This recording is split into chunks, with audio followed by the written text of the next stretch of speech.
Congratulations, Madam Chair. Thank you. Congratulations. Thank you. There, this is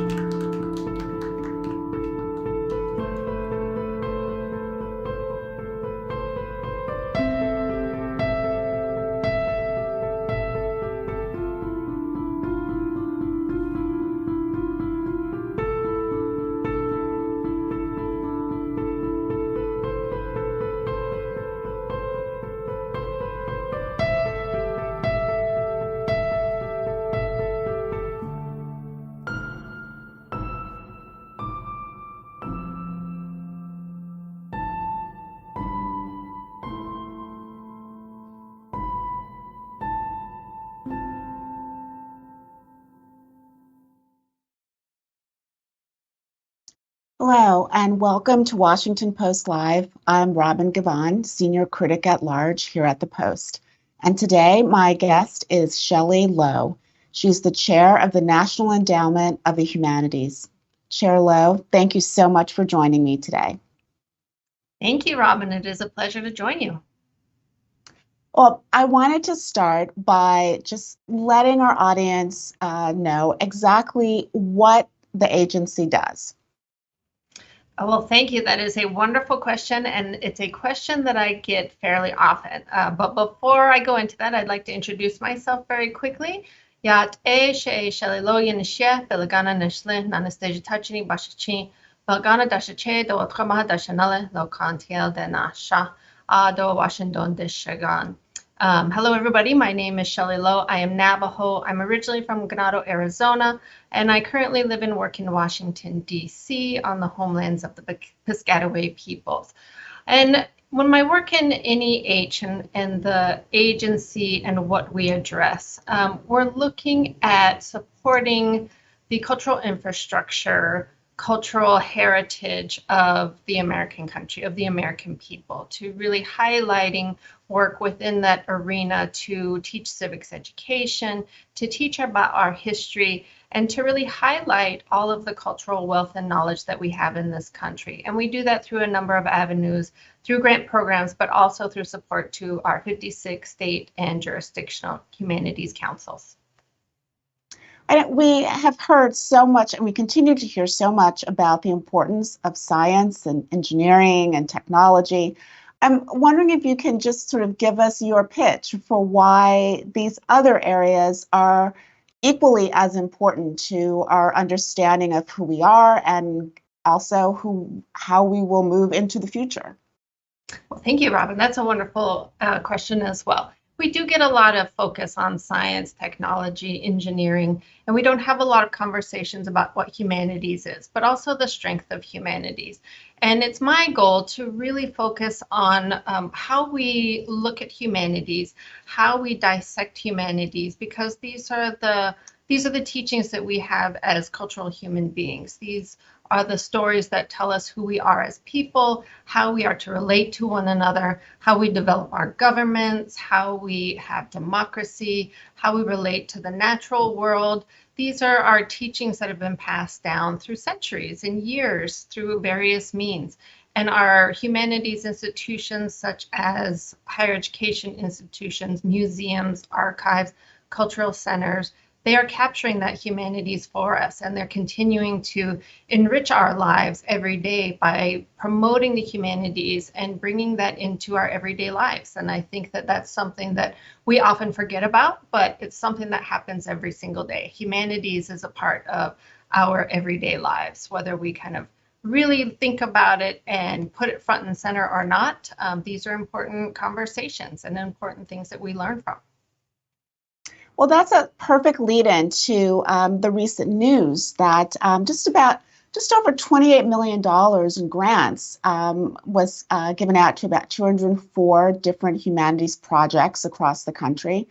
A lot of them, just in my quick sort of scrolling through, seem to really focus on areas about identity and sort of clarifying identity, now and for future generations.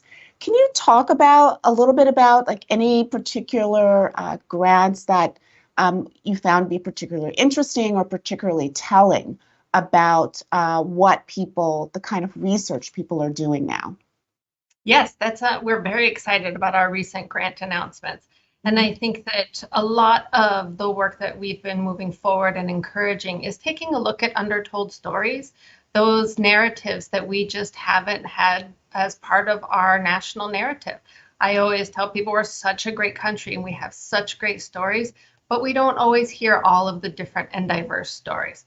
So take, for example, under some humanities initiatives and under education grants, we are going to support curriculum at the University of Denver on youth leaders of the Chicano movement. We're also supporting Portland State University's higher education and prison programs, which is going to provide college-level liberal arts courses to incarcerated students at a women's correctional facility. And I have to say, I'm very excited that Dene College is going to be offering a forum on Dene concepts of land and dwelling and having these larger community conversations. We're also supporting a grant through the Hawaii Community College focusing on the cultural and ecological history of the Palamanui Forest Preserve. A really great look at what's our relationship to the natural world, what does the natural world teach us, and how do we interpret that teaching in the cultural practices and the ways that we live. I'm really excited about many of these programs, but I think that in terms of really looking at the history and the books that are coming out of humanities funding, that's been really exciting. We will be funding a book on Highlander Folk School in Tennessee that trained civil rights leaders such as Rosa Parks and Martin Luther King Jr., John Lewis. We're also going to be looking at we are supporting a project on the Hollywood dance-ins of the 40s and 60s and how these uncredited dancers rehearsed stars' choreographies before films of the Golden Age came out. And we're looking at funding research on Black leisure and tourism in the Jim Crow era. And these are just a small number of the grants that we are focusing on, but really untold stories that we haven't had the opportunity to hear about. And a lot of those stories really also seem to dive into, kind of the thick of the cultural maelstrom right now. One of the things that you said earlier was about how the humanities really help us have those prickly conversations, those difficult conversations. What do you see as the most sort of difficult and yet important conversations that we need to be having right now? Well, I think one of the challenges that we see at the agency, and this is a very important conversation, is how to define humanities, how to have the general population be talking about humanities in a way that really moves forward the work that we're trying to do. I think one example that we have announced most recently with our recent round of funding is a $1.7 million 2-year cooperative agreement that extends the Educating for American Democracy initiative, which was originally co-sponsored and co-funded by the National Endowment for the Humanities, the Department of Education, and iCivics. And this program will continue to move forward, and what will happen is school systems will be able to use the roadmap developed through the Educating Through American Democracy. We'll partner with museums, with historic sites, and with libraries to create curriculum, student curriculum in K through 12 schools to really talk about what civic engagement is, to address humanities and civics, and to really have students understand by looking at objects, by being participating in institutions, what it means to be civically engaged. And part of being civically engaged is understanding what the humanities is and understanding what the humanities can do. And I really think that that's a real important conversation that we need to continue to be having.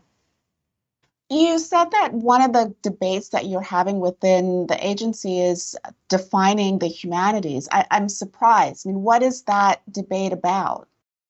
It's about how the public understands humanities. We find often that you talk about humanities and the public understands it as a very broad concept, something that doesn't have a lot of definition, at least in the ways that they have kind of lived their daily lives and the things that they think about.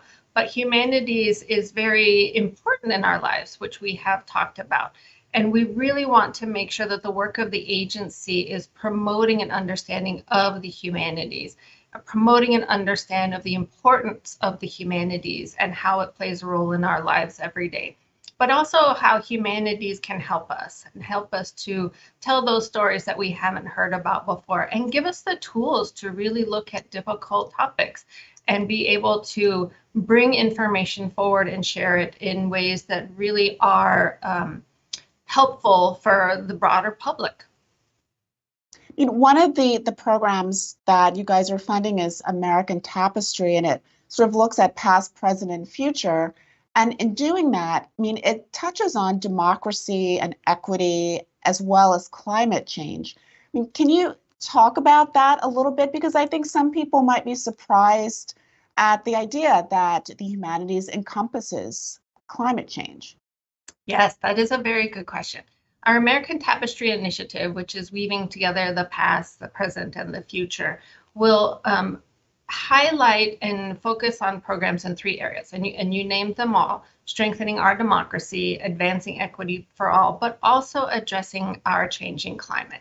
It's important for us to understand that the humanities do give us a tool to understand how the climate change and how climate affects what we do in everyday life as human beings, our cultural heritage, what happens to archives, what happens to collections, when severe natural disasters happen. How do we really think about safeguarding and creating resilient institutions that can focus on the longevity of our cultural heritage, of keeping that cultural heritage intact, particularly as we start to think about and plan about changes in the environment, but also using humanities to research just the effects of climate change and the human impact that climate change has had on our entire environment. How do you keep politics out of all this? All of these topics are just hot button issues in the realm of politics. Do you just ignore it? Do you just shut it out? How do you stay out of it? We have a very, very, very good review process for all of our grants and our applications. And part of that is ensuring that a particular political thought or a political way of thinking or religious stays out of our work. We want to ensure that our work is bipartisan. We want to ensure that our work is for everybody. Humanities is for all, and NEH is, as an agency, a funding agency, is here to support projects that are for all Americans, not particularly for one side or the other, and projects that don't try to argue a certain point of view. It's very important for us to make sure that our projects are educating the American public and bringing forth information and knowledge in a very bipartisan way.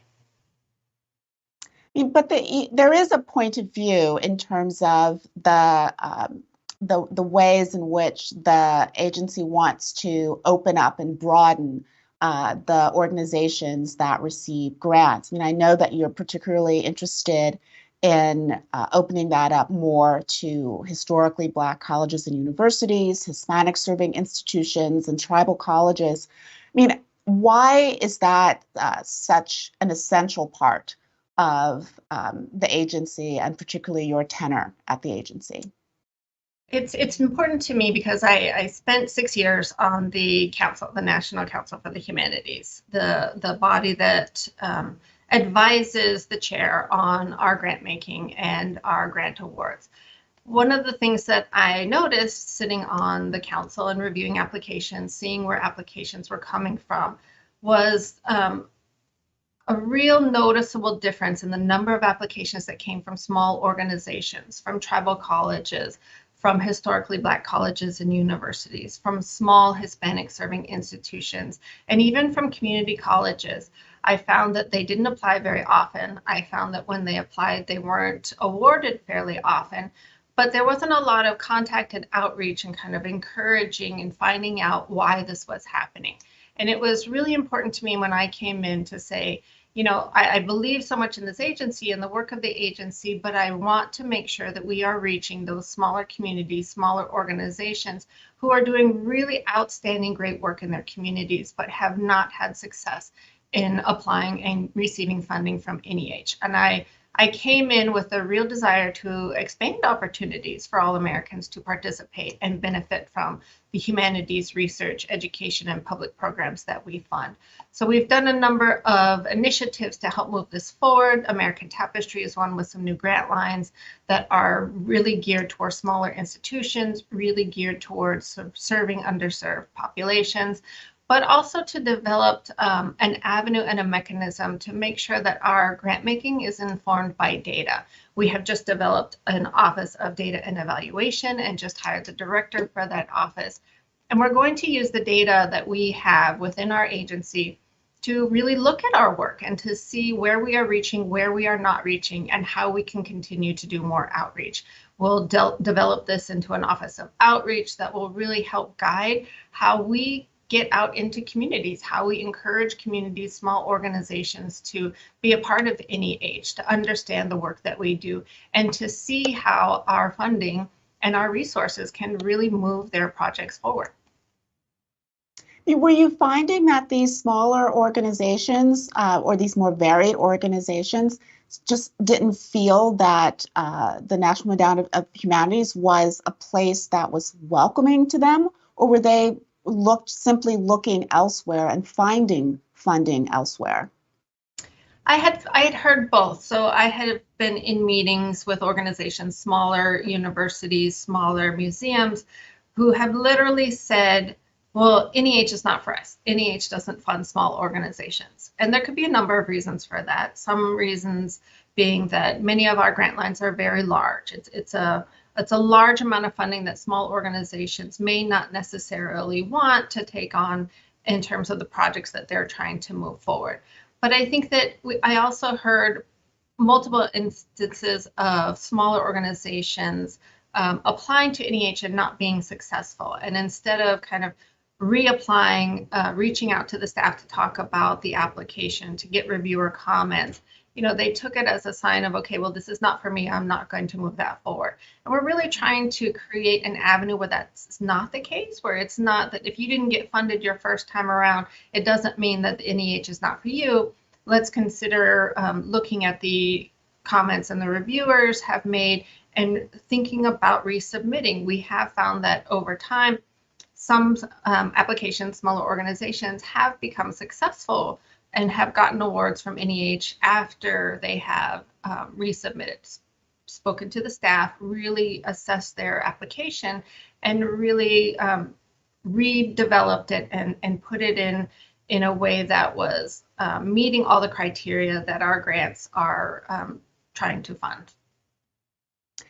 Clearly it's important for these organizations to be able to get funding from NEH, but why is it important for NEH to bring them into the fold, so to speak? I think it goes back to that humanities is for all, and NEH is here to fund humanities excellence for all Americans. So we want to be able to be reaching all of those populations and all of those rural areas. And I think it's going to take a lot of work. It's going to take a lot of effort, but it's something that the staff is very much committed to, and we're going to move forward with it. Now, just recently, the Jefferson lecture was given by Andrew Delbanco, and he talked about reparations. I'm curious to know sort of what your thinking is in terms of the way that we sort of reckon with our history. And, sort of the second part of that question is what seems to be a very active desire in some parts of the country to not reckon with that history.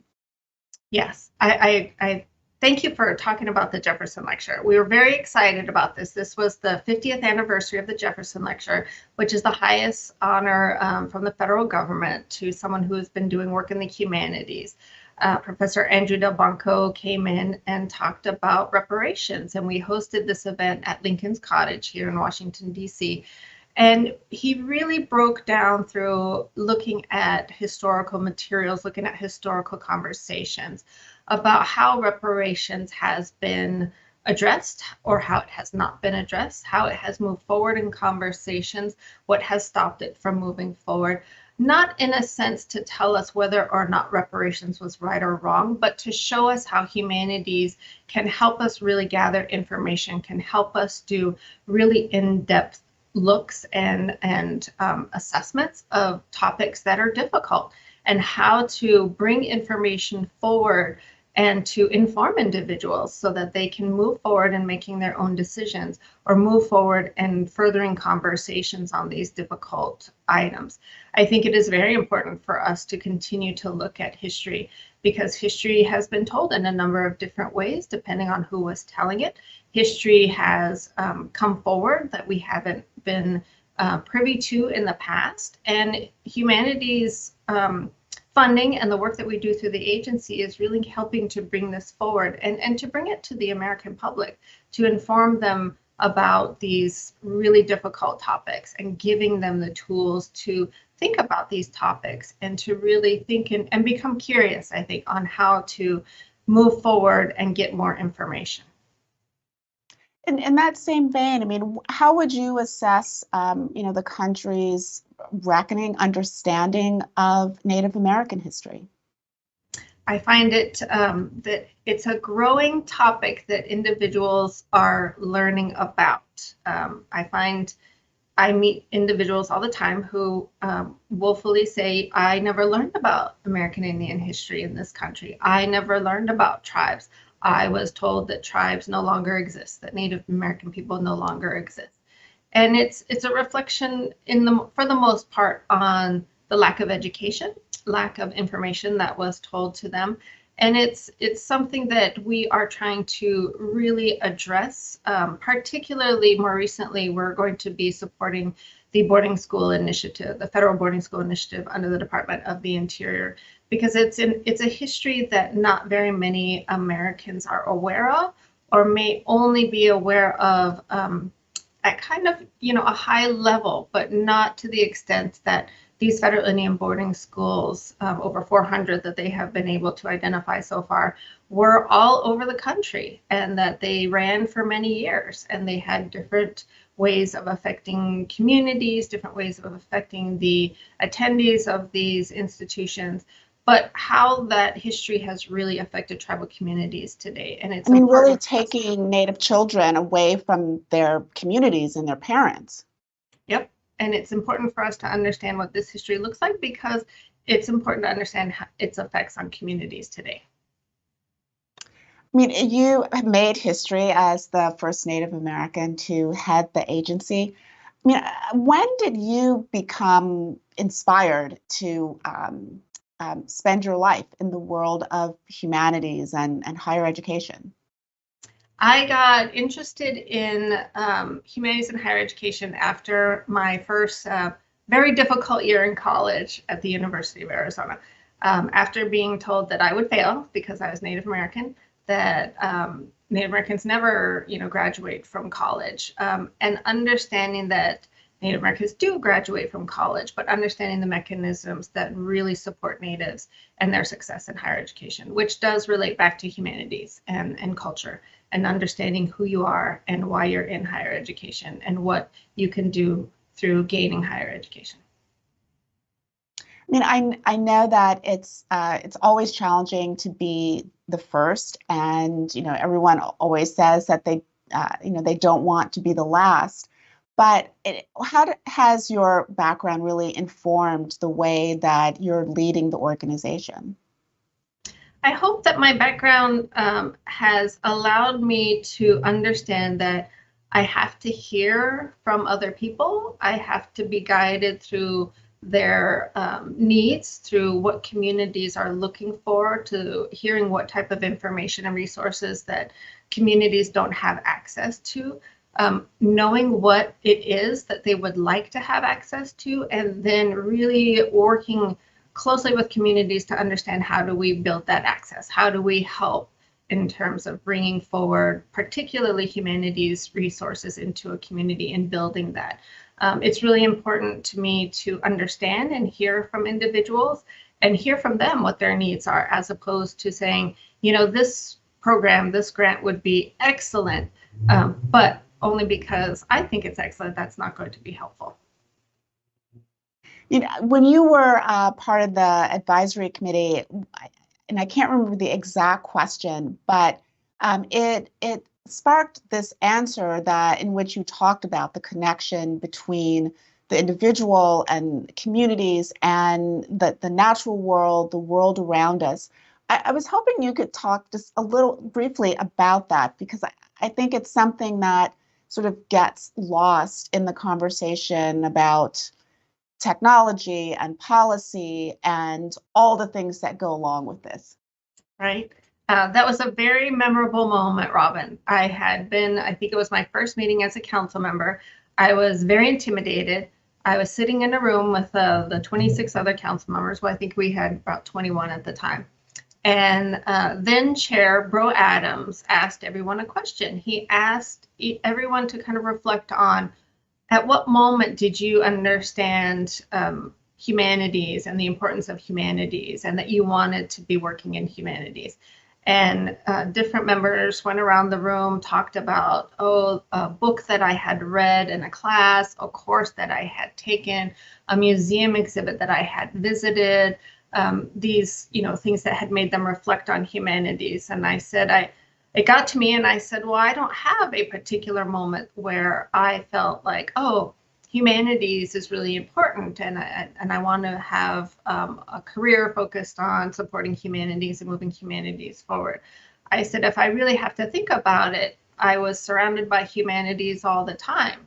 It was part of the culture that I saw every day, going to school, talking to Navajo teachers and Navajo teacher aides, and the artwork that I saw every day, and the language that I heard every day, and the understandings that were taught to me as a child about who you are as a person, both as a Navajo person and through my mother's family, who are from farm communities in the Midwest.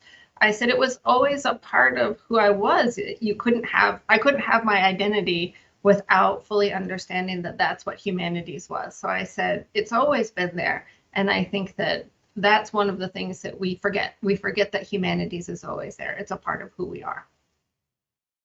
And as you think about your tenure there, I mean, how would you respond to those people who want to stifle conversations about race and gender and identity, who want to push aside the life of the mind, as a lot of academics say?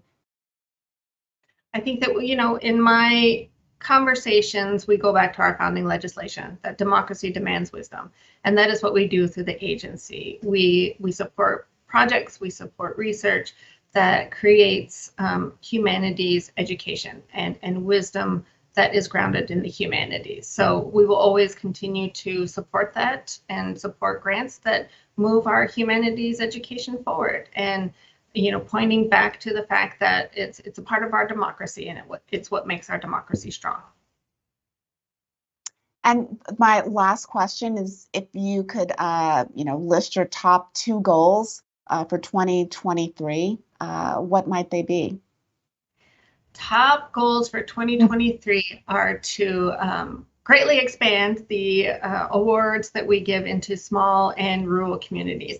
But not just the awards that we give, greatly expand our outreach and our understanding of those communities, direct outreach. So being on the ground, understanding who those communities are and understanding their needs, and ensuring that it's me who's out on the ground and understanding, but the staff of the agency is on the ground and understanding. And we're getting a good sense of the areas that we need to be doing more work in, and avenues for being able to do that.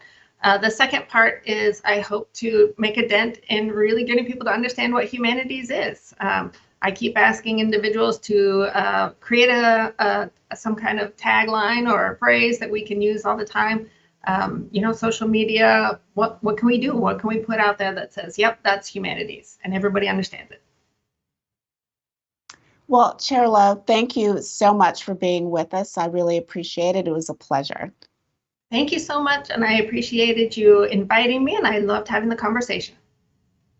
Thank you. And thank you all for joining us. And if you would like to find out more about upcoming interviews, please go to WashingtonPostLive.com. You can register there and get more information about upcoming conversations. Thanks so much.